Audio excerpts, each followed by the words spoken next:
ವ್ಯಕ್ತವಾಗಿ ಹೋಗುವುದು ಈ ನಿನ್ನ ಮುತ್ತೈದೆಯ ಉಸಿರು. ಕತ್ತಲೆ ಎಂಬ ಕಾಳ್ಗಿಚ್ಚಿನಲ್ಲಿ ಮುಚ್ಚುಮರೆಯಾಗಿ ಹೋಗಿರುವ ಆ ನಿನ್ನ ಗಂಡ ಮಾವಂದರು ತಿರುಗಿ ಬರಲಾಗದ ದಾರಿಯನ್ನೇ ನೋಡಿಕೊಂಡಿರುವಾಗ ನಾನು ಮೊದಲೇ ನಿಂತಿದ್ದೇನೆ ಆ ನನ್ನ ಕೈ ಹಿಡಿಯಲು. ನಾ ಎಂತವನೇ ಹೊಟ್ಟೆ ಮಗನಂತೆ ಜೋಪಾನ ಮಾಡಿ ಎಂತ ಹೊತ್ತು ಸಾಕಿಸಲಿರುವ ನಿನ್ನನ್ನು ನಿನ್ನೊಂದಿಗೆ ಕೂಡಿ ಬಾಳಬೇಕಾ? ನಾನು ನಿನ್ನ ಅಣ್ಣನ ಹೆಂಡತಿ. ಯಾಕೆ ಈ ರೀತಿ ಪ್ರತಿ ತಪ್ಪಿ ಮಾತಾಡ್ತಾ ಇದೆ? ನಿನಗೆ ವಾರ್ನಿಂಗ್ ಮಾಡ್ತಾ ಇದ್ದೇನೆ. First and last warning.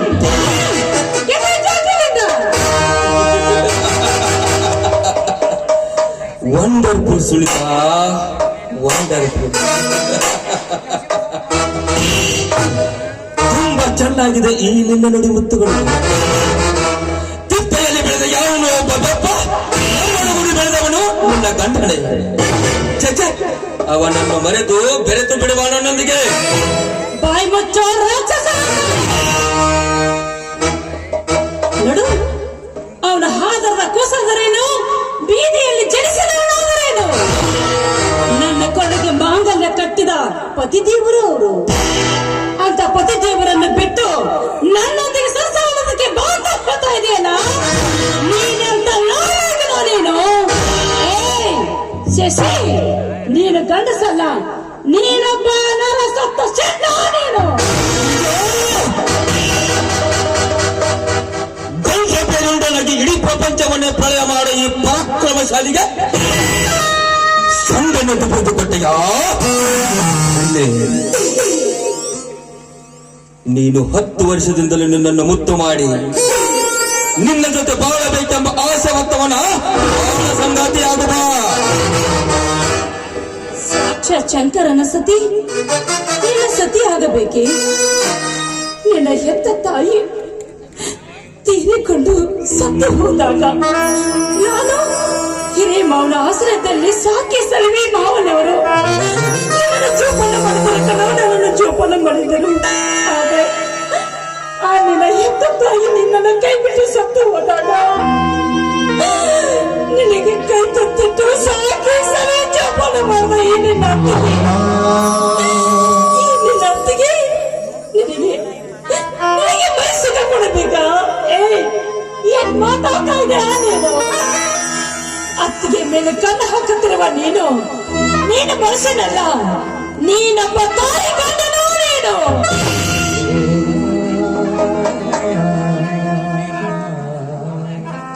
ರಾಮಾಯಣದ ಕಂತೆ ಪುರಾಣ ಬಿತ್ತರಿಸಿ ಕತ್ತಲಾಗಿಸಿಕೊಳ್ಳಬೇಡ ಈ ನಿನ್ನ ಭವಿಷ್ಯವನ್ನು. ಕೈ ಮಾಡಿದರೆ ಕೈಲಾಸವನ್ನೇ ತಂದು ಕೊಡಬಲ್ಲ ಆ ಧನರಾಜನೇ ನನ್ನ ಕೈವಶವಾಗಿರುವಾಗ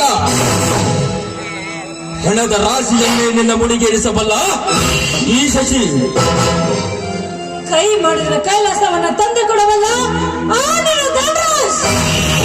ಏನಂತೆ? ನಿನ್ನ ಸ್ತ್ರೀ ಸಂಪತ್ತಿಗೆ ಹಾಗೂ ದಂಡರಾಜನ ಆಸ್ತಿ ನನಗೆ ಕೊಡ್ತಾ ಇದ್ದಾನೆ ಅಂತ ಹೇಳ್ತಾ ಇದೆಯಲ್ಲ, ಆ ನಿನ್ನ ಶ್ರೀಮಂತಿಗೆ ಎಲ್ಲ ನಾನು ಮೆತ್ತೋ ಚಪ್ಪಳ ಸಮಾನಬೇಕು. ಶಶಿ, ಇಲ್ಲಿವರೆಗೆ ನಾನು ನಿನಗೆ ಏನು ನನ್ನ ಮುತ್ತಿನಂತ ಮೈದುನ ಎಂದು ನಿನಗೆ ಮರ್ಯಾದೆ ಕೊಟ್ಟು ಮಾತನಾಡಿದೆ. ಆ ಮರ್ಯಾದೆಯನ್ನು ಇಟ್ಟುಕೊಳ್ಳುವ ಯೋಗ್ಯತೆ ನಿನ್ನಲ್ಲಿ ಇಲ್ಲ. ಆ ಮರ್ಯಾದೆಯನ್ನು ಇಟ್ಟುಕೊಳ್ಳುವ ಯೋಗ್ಯತೆ ನಿನ್ನಲ್ಲಿ ಇದ್ದಾಗ ನೀನೊಬ್ಬ ಪಶು ಜಾತಿಯವನು. ಪಶು ಪಶು ಅಲ್ಲ ಗಿರಿಜಾ, ನಿನ್ನ ಪ್ರೇಮದ ರಸ. ನೀನು ಹುಟ್ಟಿದಾಗಲೇ ನನ್ನ ಪಟ್ಟದ ರಾಣಿ ಎಂದು ಅಪ್ಪಟವಾಗಿ ನಂಬಿದ್ದೇನೆ. ಆ ಕೈ ಹಿಡಿದ ನೀನು ಮಾರಿಯಲ್ಲ, ಹೆಮ್ಮಾರಿ. ಅಂತ ಕಾಳಿಂಗ ಸರ್ಪವನ್ನೇ ಮೆಟ್ಟಿ ಮುರಿದು ಹಾವಳಿಗೆ ಜಾತಿಯವರೆಂದು ತಿಳಿದುಕೊಳ್ಳೋದಿಲ್ಲ. ಶಶಿ, ಹೆಣ್ಣು ಒಲಿದರೆ ನಾರಿ, ಮುನಿದರೆ ಮಹಾಮಾರಿ.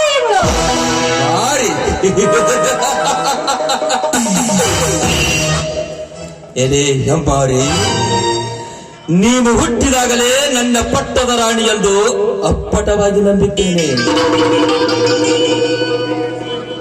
ಆ ಕೈ ಹಿಡಿದ ನೀನು ಮಾರಿಯಲ್ಲ, ಬ್ರಹ್ಮಾರಿ.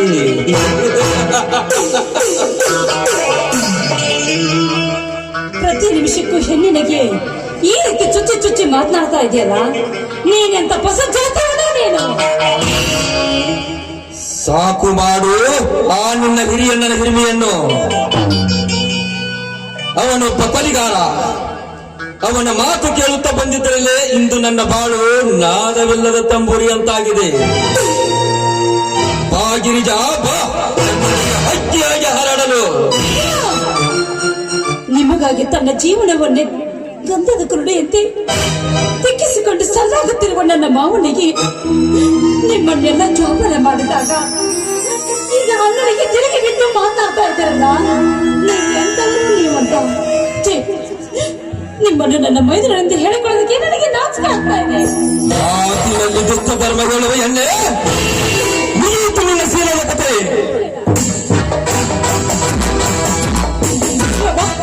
ಯಾರಾದ ಕಾಪಾಡಿ. ಅಯ್ಯೋ ಬಾ.